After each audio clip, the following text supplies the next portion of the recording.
ఎన్నో దశాబ్దాల నుంచి ఎక్కువ నీటి కోసం ఈ జిల్లాలో మరి ప్రజలు తపన పడుతున్నారు.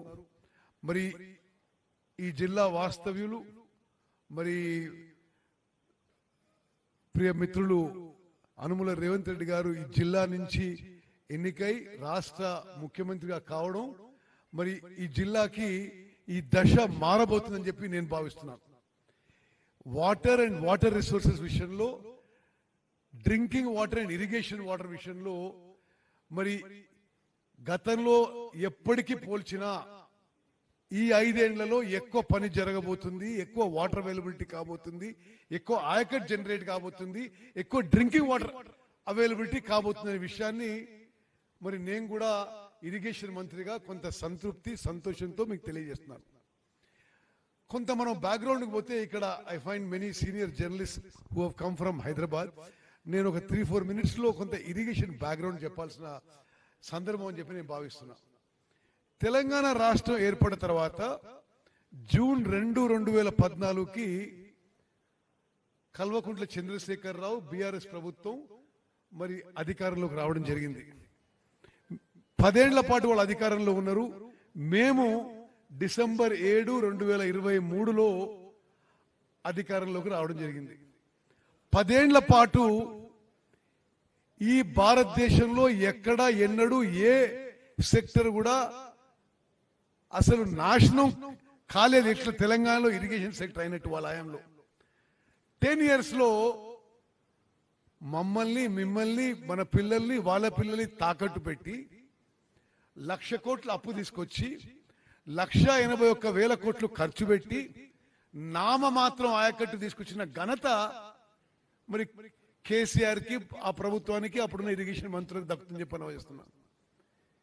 మీరు కాళేశ్వరం తీసుకోండి, మీరు పాలమూరు రంగారెడ్డి తీసుకోండి, మీరు కల్వకుర్తి, నెట్టెంపాడు, భీమా, కోయిల్ సాగర్, దేవాదుల, సీతారామ ప్రాజెక్టు, మరి ఎస్ఎల్బిసి టనలు, డిండి, ఏ ప్రాజెక్టు తీసుకోండి, మరి ఏ ప్రాజెక్టు పూర్తి కావడం కానీ మరి పెద్ద ఎత్తున ఆయకట్టు రావడం జరగలేదు.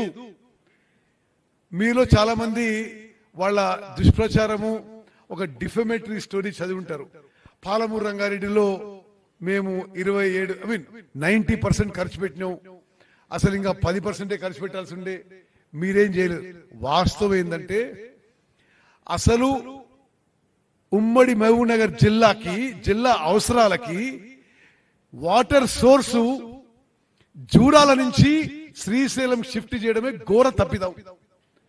అది ఉమ్మడి మహబూబ్ నగర్ జిల్లా ప్రయోజనాలకి అసలు చాలా చాలా నష్టం చేసింది, డ్యామేజ్ చేసింది.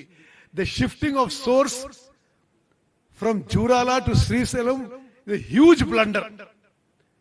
మరి ఇంకా లోపల తీసుకుపోయి ఎక్కువ పంపింగ్ చేసి 0 ఆయకట్టు ఇవ్వడం జరిగింది.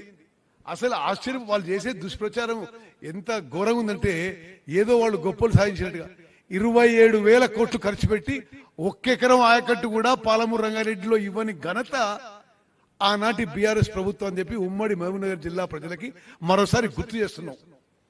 అదేవిధంగా వాళ్ళు జూన్ 2014లో అధికారంలోకి వచ్చి 10 ఏళ్ల పాటు Kalwakurthy lift irrigation scheme pending లోనే ఉంది, భీమా పెండింగ్ లోనే ఉంది, కోయిల్ సాగర్ పెండింగ్ లోనే ఉంది, మరి నెట్టెంపాడు పెండింగ్ లోనే ఉంది. అంటే అన్ని ఇరిగేషన్ ప్రాజెక్టులు ఏది ముందుకు పోలేదు ఉమ్మడి మహబూబ్ నగర్ జిల్లాకి.